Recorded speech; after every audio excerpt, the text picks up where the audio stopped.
So good evening, students. So welcome to another session, right? So in the previous session, we were discussing about the process called as the Morgan's dihybrid cross, right? So we have seen about two different crosses what Morgan had performed, right, to study the theory of inheritance, right? And we have also seen that he started working on an organism called Drosophila melanogaster, right, taking three characters into consideration, right? One was the color of the body, second one the color of the eye, and the third one was the size of the wing. And we also saw how exactly he performed those particular crosses, right? So as a result of those crosses, three characters, two different crosses we have seen, cross one and cross two. In the first cross, two characters were taken into consideration, which was the body color and the eye color.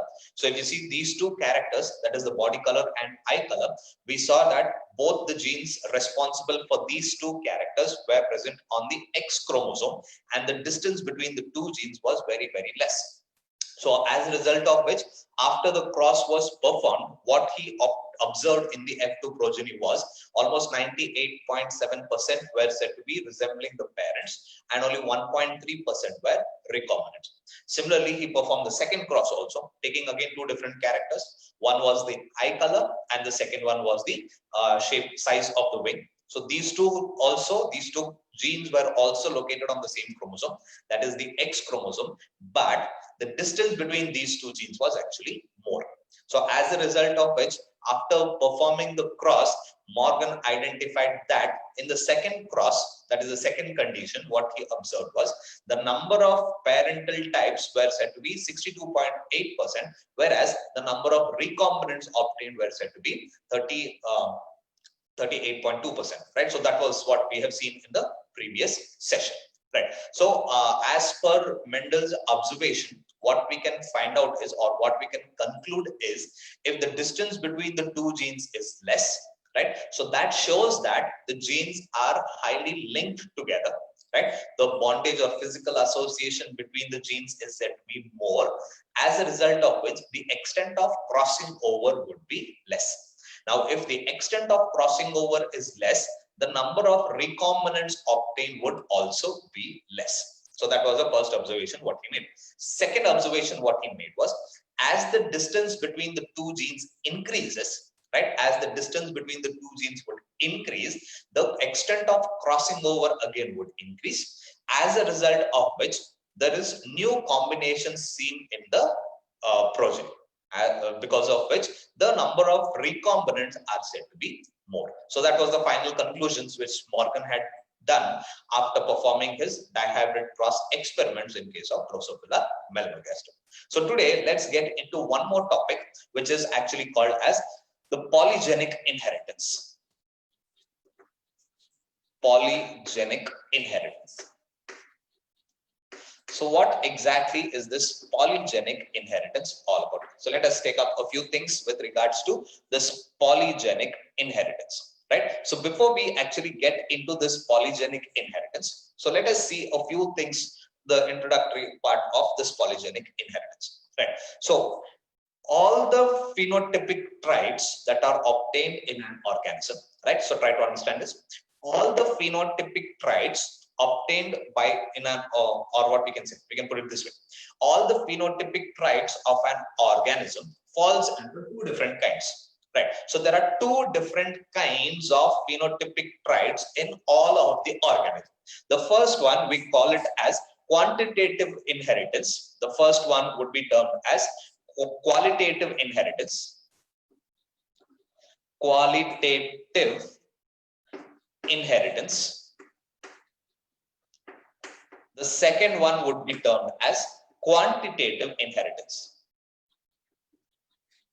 Quantitative inheritance. Right? So there are two different kinds of inheritance pattern, which is actually shown by different organisms. So one is called as qualitative inheritance. Qualitative inheritance. The second one is termed as quantitative inheritance. So what exactly is this qualitative and quantitative inheritance? So let us take up with the first one, then we'll get into the second one. Qualitative inheritance. So what does this mean? Qualitative inheritance. So the phenotype of an organism is determined by the quality of this particular gene. Right. So the quality of the gene would determine the phenotypic trait of an organism. So if that is the case, we start calling it as qualitative inheritance. Right. Let me put it once again. What exactly is qualitative inheritance? The quality of a gene would determine the expression of a phenotypic trait. Such type of inheritance pattern, we start calling it as qualitative inheritance pattern. Right. So this qualitative inheritance is also called as monogenic inheritance. So it is also termed as monogenic inheritance. Now, what does this mean, monogenic inheritance? Mono is single, right? So if there is only one gene involved in the expression of a character, right? If only one gene is involved in the expression of a character, such type of inheritance, we would start calling it as monogenic inheritance, right? So what exactly is this monogenic inheritance all about? If there is only one particular gene involved in the expression of a particular character, we would start calling it as monogenic inheritance. Right. One more important thing what you need to remember under monogenic inheritance is there are no intermediates formed. Therefore, such type of inheritance we also call it as discontinuous variations. Right. So this sort of inheritance pattern would start producing discontinuous variations. Right. So monogenic inheritance pattern will always produce discontinuous variations. Now, what does this mean? Discontinuous variation. Let us get back to this again. Then we'll come back to discontinuous variation. So I told you that if only one gene is involved in the expression of a particular trait, such type of inheritance we call it as monogenic inheritance. Let us take an example here. So there is same example what we'll be taking up, the height of an organism. So talking about height, we know that in case of pea plant, height has two different traits. One is tall and the other one is dwarf.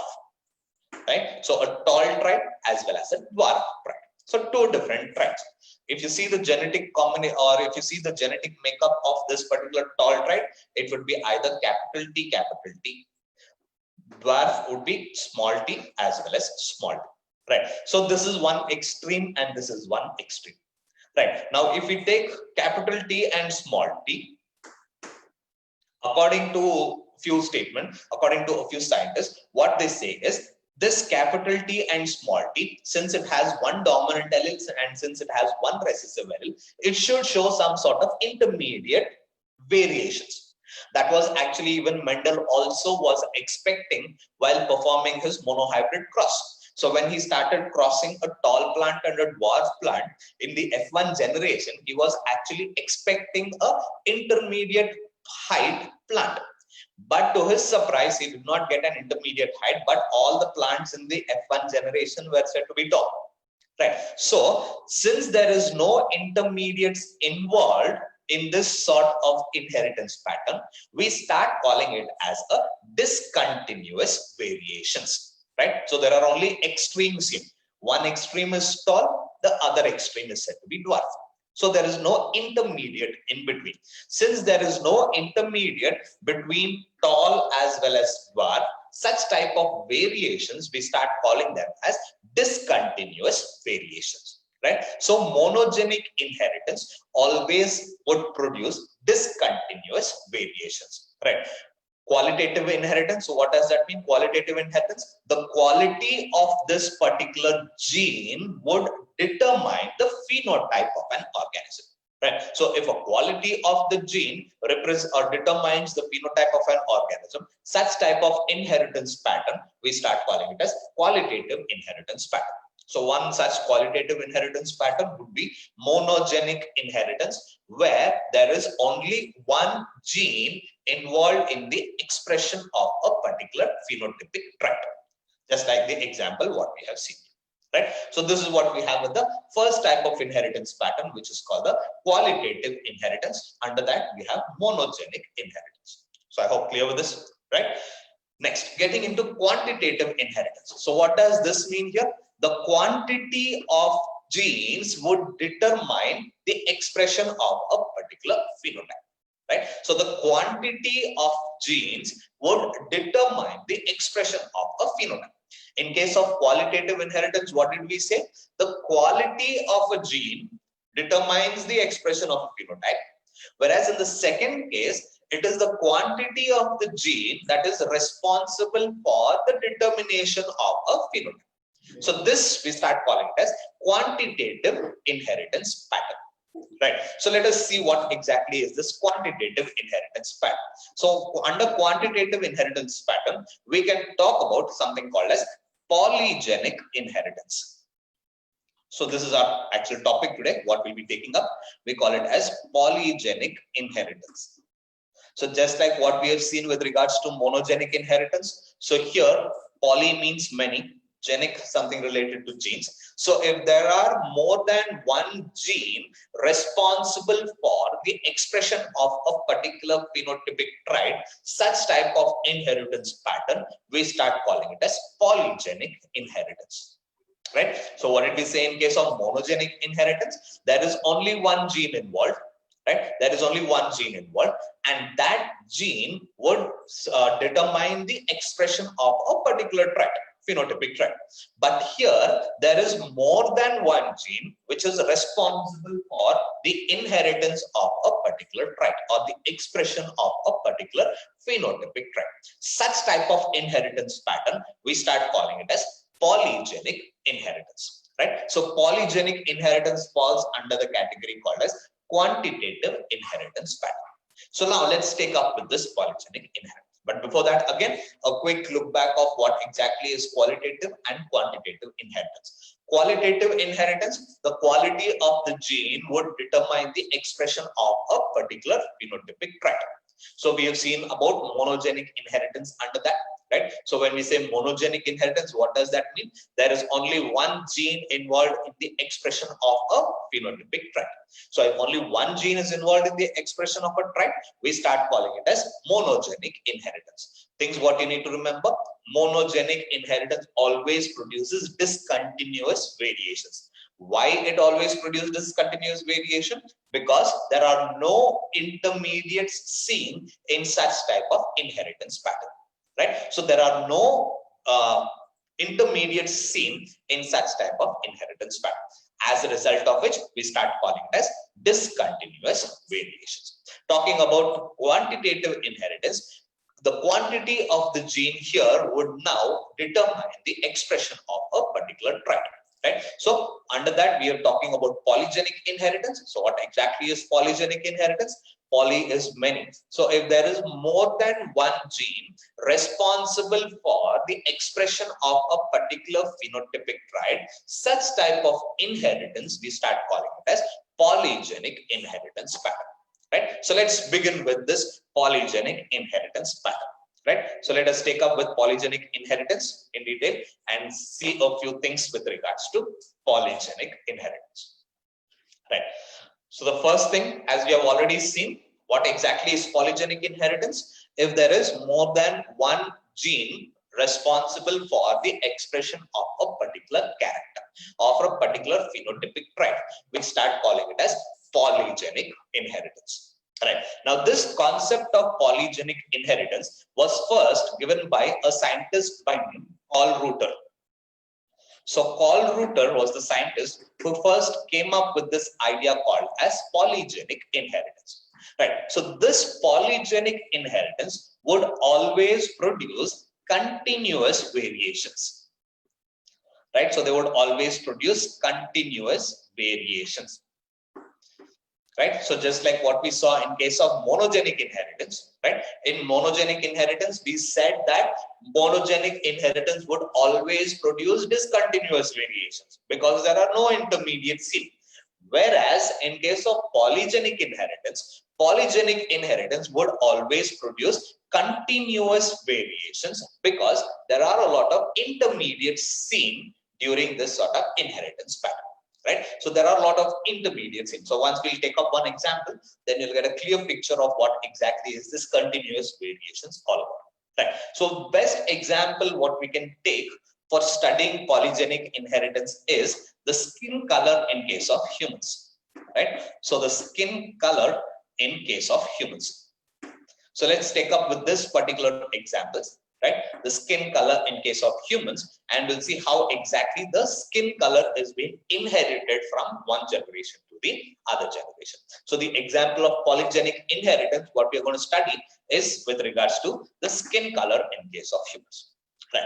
Now, regarding the skin color, we know that the color of the skin in case of humans is because of secretion of a pigment which is called as melanin. Right. So there is secretion of a pigment which is called as melanin. So melanin pigment is actually responsible for the skin color in case of humans. Right. So we are taking up with the example, the skin color in humans. Right. And we all know that the skin color in case of humans is actually because of the secretion of a pigment called as melanin. Right.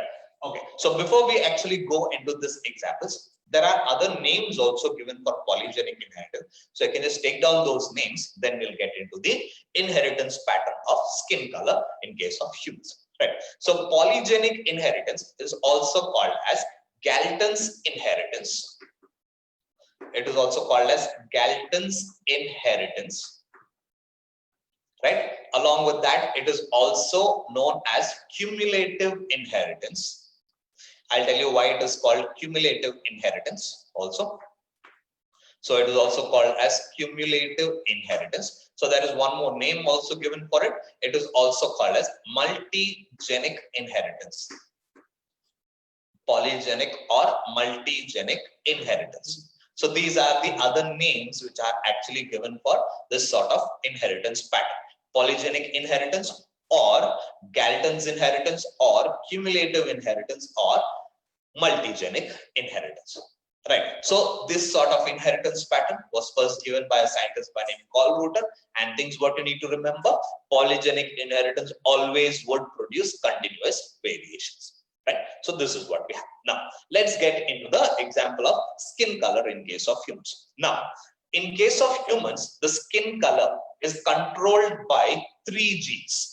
Right. Till now, what we have seen, only one gene responsible for the expression of a character. But now we are talking about polygenes, right, where more than one gene is involved in the expression of a particular character. So the character here, what we are talking about, it's the skin color in case of humans. So the skin color in humans is governed by 3 genes, right? So there are 3 genes responsible for the expression of skin color in case of humans. So these genes are represented as A gene, B gene, and C gene, right? So there are 3 genes designated as A, B, and C genes. So all these 3 genes together, they are involved in the secretion of this particular melanin pigment.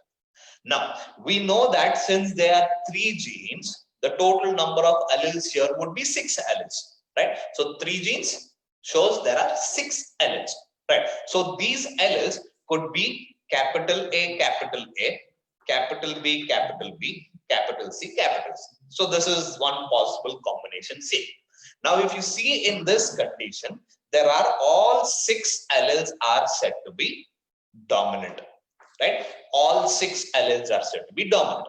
Now, since all the 6 alleles are said to be dominant, right? Since all the 6 alleles are said to be dominant, there is more secretion of melanin, right? So there is more secretion of melanin, right? So since there are all 6 dominant, there is more secretion of melanin. Now, since the melanin secretion is said to be more, the phenotype of this particular individual will be black. The phenotype of this particular individual will be black. Right? So what are we talking about? We are seeing that there are 3 genes involved in the expression of a particular trait. And that trait is nothing but skin color in case of humans. We know that skin color in humans is because of secretion of melanin. Right.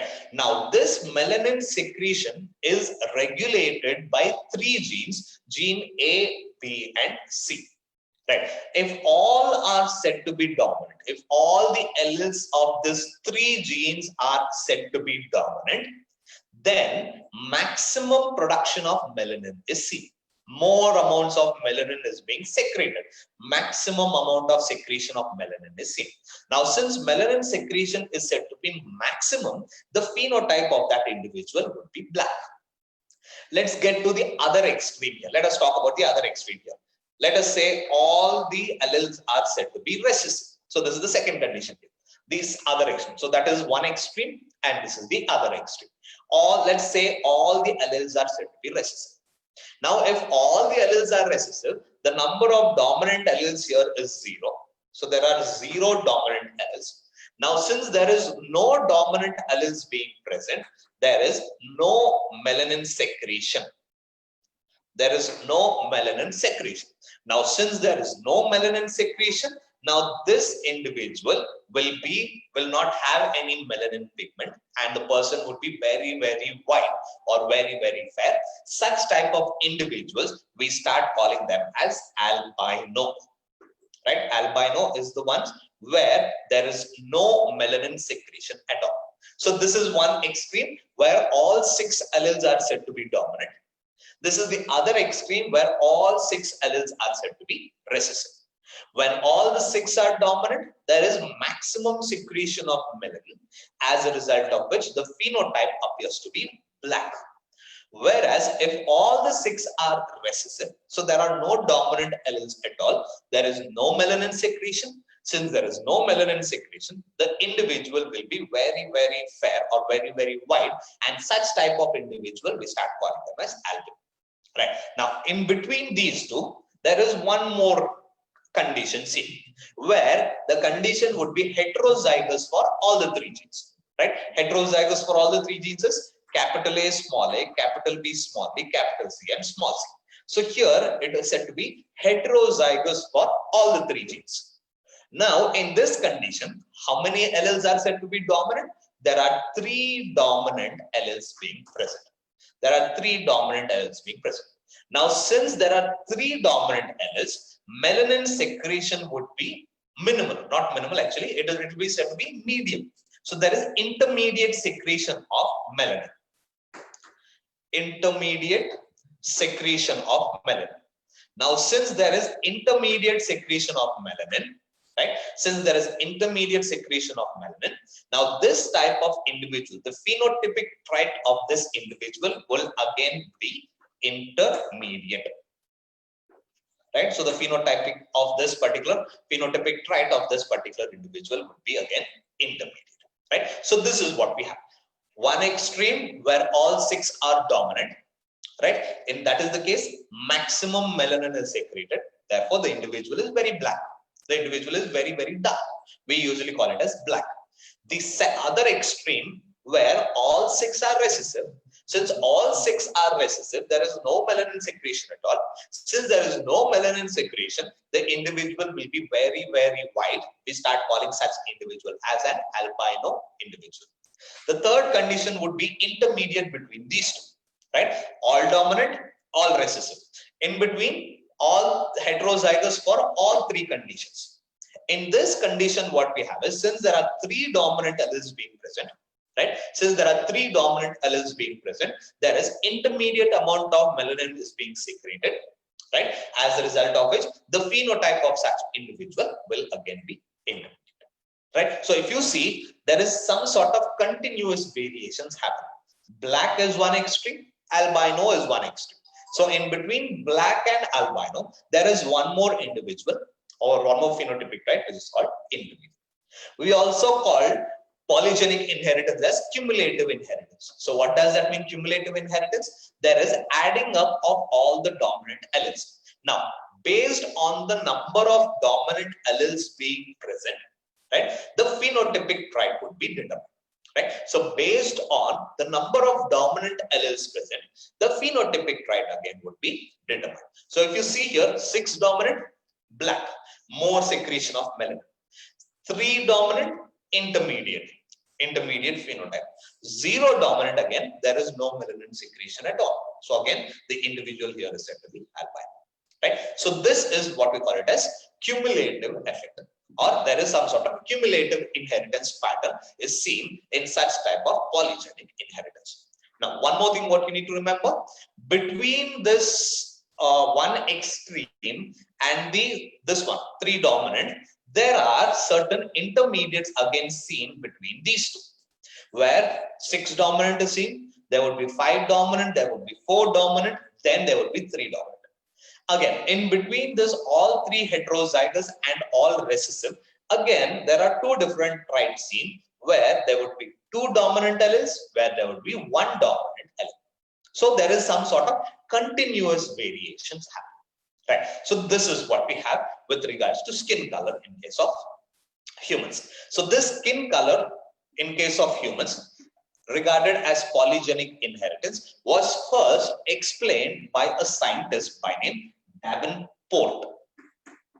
So Davenport was the one who spoke about the inheritance pattern of skin color in case of humans, and he was the one who came up with this inheritance pattern. So we'll be taking that inheritance pattern also, and we'll see how exactly there is inheritance of these genes happen, right? Things what you need to remember. Kallrötter came up with the concept of polygenic inheritance. Davenport was the one to explain about the skin color in humans as a polygenic inheritance pattern. Right? So let us take up with the inheritance pattern, and let us take up with the Punnett square and see how exactly these things are being, or these characters are being inherited here. Right. So let us take up with the skin color in case of humans. But before that, let us make a brief thing so that we get a clear picture. Once we do the Punnett square, it will be easier for us to identify which is what. Now, as we have said, if there are 6 dominant alleles, right? If there are 6 dominant alleles, the phenotype would be black. This is one extreme what we have seen. The second extreme is if there are 0 dominant alleles, right? If there are 0 dominant alleles, the phenotypic trait would be albino, where there is no melanin secretion at all. Now, in between this and this, we said that there are 3 dominant alleles. So if there are 3 dominant alleles, the phenotype would be intermediate. The phenotype would be intermediate, right? Now, along with this, I told you that in between 6 dominant and 3 dominant, there are 2 more traits being present. In between 3 dominant and 0 dominant, there are 2 more traits also being present. So we'll see that also here. So here it would be 4 dominant, and here, sorry, it would be 2 dominant, and here it would be 1 dominant. Similarly, here also it would be 4 dominant, and here it would be 5 dominant. Right. So let's take up with the phenotype. What would be the phenotypes of this? Right. So if it is 2 dominant, right, 3 dominant was intermediate. 2 dominant, the individual will be fair. Fair. If there is 1 dominant, the individual will be very fair. Right. And if there is 0 dominant, it would be albino. Right. In some books, it will be also written as light and very light. So we can take that also. Nothing much to worry about that. Similarly, if we go towards the top, 3 dominant intermediate, 4 dominant, it would be dark. 5 dominant, it would be very dark. And 6 dominant, it would be black. So this we start calling it as continuous variations. Right. So if all 6 are dominant, the maximum secretion of melanin, the individual is said to be black. If there are 5 dominant, the individual's phenotype will be very dark. If there is 4 dominant, the trait would be dark. 3 dominant, intermediate. 2 dominant, fair. 1 dominant, very fair. And 0 dominant, the individual will be an albino. So let's keep this as a base for us, so that while identifying the phenotypes from the Punnett square, it would be easy for us. So now let's take up with the inheritance pattern, which was given by Davenport with regards to the polygenic inheritance. Right? Now let's begin with the cross. Just like what we actually do during other crosses also, we usually start off with pure lines. So here also, let's start off with the pure lines. A pure line black individual when crossed with a pure line albino individual, right? A pure line dark black individual crossed with a pure line albino individual, right? So what would be the condition? So this would be the parental generation, right? So this parents will now start producing gametes. So the gametes which are obtained here would be of only one type, because all are said to be homozygous. So this would be A, B, and C. So here also there are only one type of gamete which has been produced, A, B, and C. Now when these two are crossed in the F1 generation, the individuals will be A, B, B, and C, C. So these are the individuals obtained in the F1 generation. And remember, since it is 3 different genes involved, the number of progeny would be 64, and all 64 individuals in the F1 generation will show heterozygous condition for all the 3 characters, right? And the phenotype of this individual would be intermediate, right? So when a black person is crossed with a albino person, or when a black individual or black organism is crossed with an albino organism, right? So in the F1 generation, all the progeny would show intermediate phenotypic trait, because there are 3 dominant alleles. So we know that 3 dominant alleles, it would be intermediate type, right? Next, on selfing F1 generation, right? On selfing F1 generation. So F1 is AABBCC. When this is crossed with another AABBCC, right? So what are the gametes that are obtained? So we know that since there are 3 genes involved, the number of gametes would be 8 in number. So if you could recollect in the previous session when we were talking about trihybrid cross, we saw the same thing, right? F1 generation, heterozygous for all 3 characters, right? So when these 2 heterozygous for all 3 characters were crossed together, we get 8 gametes on one side and 8 gametes on the other side. So what are the 8 different gametes obtained from this, right? So let us take down the list of the gametes, different kinds of gametes, then we'll plot the Punnett square. The first one from this gene, one from this gene, and one from this gene, right? So let us take first all 3 to be dominant, capital A, capital B, capital C. Now let's start taking 2 capital alleles or 2 dominant alleles, capital A, capital B, small c, right? Then capital A, capital C, small b, then capital B, capital C, small a, right? So here we have taken 2 dominant alleles. In second case, AB is dominant allele, third case, AC is dominant, and fourth case, BC is dominant. Now let's take only one dominant allele. So A dominant, B, C recessive, B dominant, A and C recessive, C dominant, A and B recessive, right? So these are the 3 other gametes what we have, right? Then the last combination what we would have is small a, small b, and small c. All 3 are said to be recessive individuals. So these are the 8 different gametes what we obtain from this individual.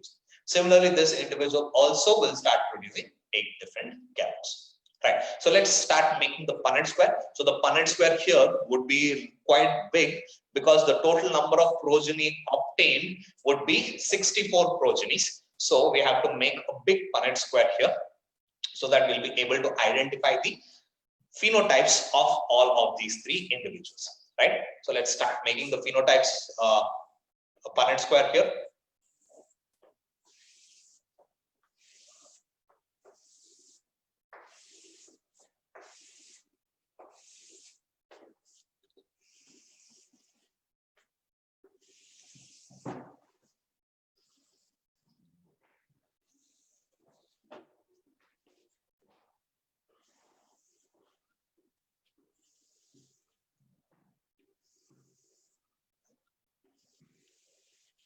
Right, so this would be our Punnett square here. So let's start writing the gametes on either side. So the first gamete would be capital A, capital B, capital C. The second gamete would be capital A, capital C, small b. The third gamete would be capital B, capital C, small a. Right? Okay, so there is one more also possible here, capital A, capital B, small c. The third one would be small a, capital B, capital A, capital C, small b, then small a, capital B, capital C. The next gamete, let's take one dominant here, capital A, small b, small c, capital B, small a, small c, then capital C, small a, small. So 1, 2, 3, 4, 5, 6, 7. And the last one would be small a, small b, and small c. Right? So this is what we have. So the same 8 gametes on the other side also. Capital A, capital B, capital C, capital A, capital B, small c, small c. Then we have capital A, capital C, small b. Right? Then we have small a, capital B, capital C. Then taking one dominant here, capital A, small b, small c, capital B, small a, small c, capital C, small a, small b, and small a, small b, and small c. Right? So these are the 8 different gametes what we have. 8 on one side and 8 on the other side. Now, if we start filling up this particular Punnett square, the first one would be capital A, capital A, capital B, capital C, and capital C. So if we start filling everything, it's actually going to take some time, right? But what we are going to do is, rather than writing the genotypes, what we can do is we can write how many are said to be dominant alleles. So that way it would be easier for us to identify what would be the phenotypic ratio of this F2 generation. Right? So if we start writing all the genotypes, it will be very difficult and it is highly time consuming process. So what we'll do is we'll write down how many are said to be dominant in each of the boxes so that we could match with what we have already written down here. Right? So that would be quite easier for us to understand the genotypic ratio. Right? But remember, this type of things could be written only in case of polygenic inheritance, but not in any other trihybrid cross. Right? In any other trihybrid cross, you cannot just simply write the dominant alleles and find out the phenotype. That is possible only in case of polygenic inheritance. Right? So now quickly let us start taking down this. 3 dominant here and 3 dominant here. So this would be 6. Right? So there are 6 dominant alleles here. Second one, 3 dominant here, 2 dominant here. So this would be 5. Again, 3 plus 2, 5. Again, 3 plus 2, 5. 3 and 1 dominant. So this would be 4. 3 and 1 dominant, 4. 3 and 1 dominant, 4. And only 3 dominant here. Right? So let's start writing down for the others also. So we'll start going downwards now. 2 dominant and 3. 2 plus 3, it would be 5. 2 plus 3, again 5. 2 plus 3, 5. 1 plus 3, 4. So this would be again 4. And this would be again 4. And this would be 3. So this is what we have.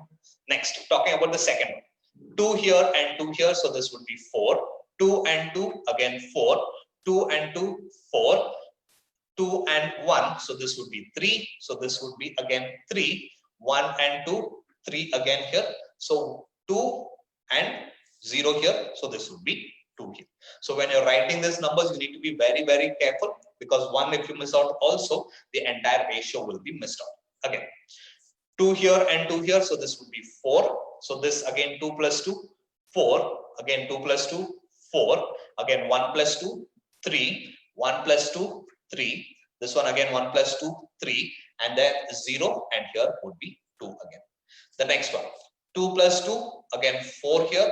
So this also would be 4. This 2 and 2 here, 4. This one, 1 and 2 here. So it would be 3. This would be 2 and 3. So this again would be 3. And this would be 2 here.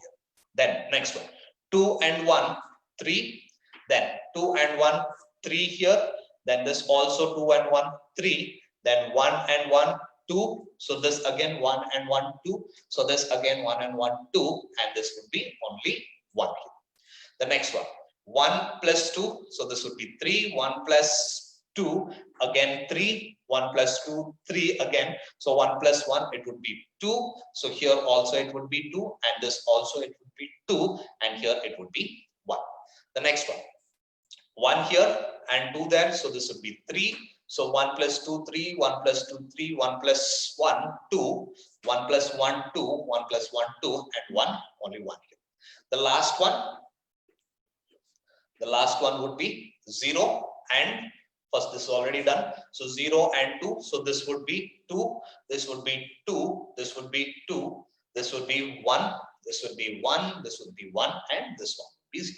So this is what we have with the total number of dominant alleles present in all of these particular cases. Now, let us start counting how many have all 6 dominant, right? All 6 dominant, there is only 1 present, right? Only one of the phenotype has all 6 to be dominant. So there is only 1. Now let's start counting 5 dominant. So in 5 dominant, so how many are there? So this is 1, 2, 3, 4, 5, 6. Anything else here? So there is only 6. So 6 are said to be very dark. Now talking about dark, that is 4 dominant. How many are said to be 4 dominant? So here 1, 2, 3, 4, 5, 6, 7, 8, 9, 10, 11, 12, 13, 14, 15. So there are 15 dark seeds, right? So 15. So we have 1, 2, 3, 4, 5, 6, 7, 8, 9, 10, 11, 12, 13, 14, and 15. Right? So there are said to be 15 dominant alleles present here. Right? So 15, 4 are said to be dominant here. Then talking about 3 dominant. So 3 dominant we have. How many 3 dominants are here? So we have 1, 2, 3, 4. Then we have 5, 6, 7, 8, 9, 10, 11, 12, 13, 14, 15, 16, 17, 18, 19, and 20. Right? So there are 20 individuals who are said to be intermediate here. Now talking about 2 dominant, which is fair, right? So 2 dominant, which is fair in the first column, there is nothing here. Second column, there is this 1. Then here we have 2. Then here there is 3, 4, 5, 6, 7, 8, 9, 10, 11, 12, 13, 14, 15. Right? So there are 15 are said to be fair and very fair, that is 1 dominant. So how many are said to be 1 dominant? So here everywhere there is no 1 here. So here there is 1 and 2. Then we have 3, 4, 5, and 6. So there are 6 very fair, and albino, there is only 1 albino present, right? So this is what we have with the all phenotypes of the F2 generation. Out of all of this F2 individual, 1 is said to be black, 6 are said to be very dark, 15 are said to be dark, 20 intermediate, 15 fair, 6 very fair, and 1 to be albino. Right? So this is what we have. Now, if we start plotting a graph, right? If we start plotting a graph, in the graph, we would observe the graph to be somewhat like this. So the graph would be somewhat like this. So if this is the graph, so we would get a graph somewhat like this, right? This we start calling it as a sigmoid curve. Right? So this would be termed as a sigmoid curve or a bell-shaped curve, right? Where the peak what we have here, so this peak would indicate this intermediate variety, right? So this peak here would be termed as intermediate variety, right? Intermediate variety, where it is said to be 20 in number. On either side, it would be fair and dark, right? So this would be fair and this would be dark. So this is the second category what we have on either side, right? So fair and dark, right? So this would be dark and this would be fair, right? Then we have on the other side, we have very fair here. One side here, very fair. So this would be very dark and this would be very fair. And this one here would be black and this one here would be albino. So when we start plotting a curve or a graph, we would get this type of a sigmoid curve or a sigmoid graph or a bell-shaped curve with regards to polygenic inheritance. Now, why do we get a bell-shaped curve? Because there is a continuous traits being observed, right? So there is continuous variations or continuous phenotypic traits being observed, where for one dominant it would be black, for 6 dominant it would be black, 5 dominant it would be very dark, 4 dominant dark, 3 dominant intermediate, 2 dominant fair, 1 dominant very fair, and 0 dominant it would be albino, right? So this is what we have with the skin color inheritance in case of humans. So when a black individual is crossed with an albino individual, in the F1 generation, all the individuals are said to be of intermediate varieties. Now, when selfing of this F1 generation would start giving us F2 generation individual, where the ratio would be this, what we have actually seen here, right? So this is what we have with polygenic inheritance with regards to skin color inheritance in case of humans. Right. So what exactly did we see? So this pattern of skin color inheritance in case of humans was first given by a scientist by name Davenport. Right. So the concept of polygenic inheritance was first identified and given by a scientist by name Qualitative. So once Qualitative spoke about polygenic inheritance, then this scientist by name Davenport, he came up with studying the inheritance pattern of human skin color, which is linked to the polygenic inheritance. So things what you need to remember here, polygenic inheritance, right? Nothing but the skin color in humans is controlled by 3 different genes, right? Gene A, B, and C. Now, since 3 genes are involved in the expression of one character, we start calling such type of inheritance as polygenic inheritance. We also call it as quantitative inheritance because the quantity of dominant alleles would determine the skin color in case of humans, right? So therefore, there is also cumulative effects, right? So this is what we have with polygenic inheritance, fine? So in the next session, we'll take up with another topic and we'll get into the details of those topics, fine? Thank you.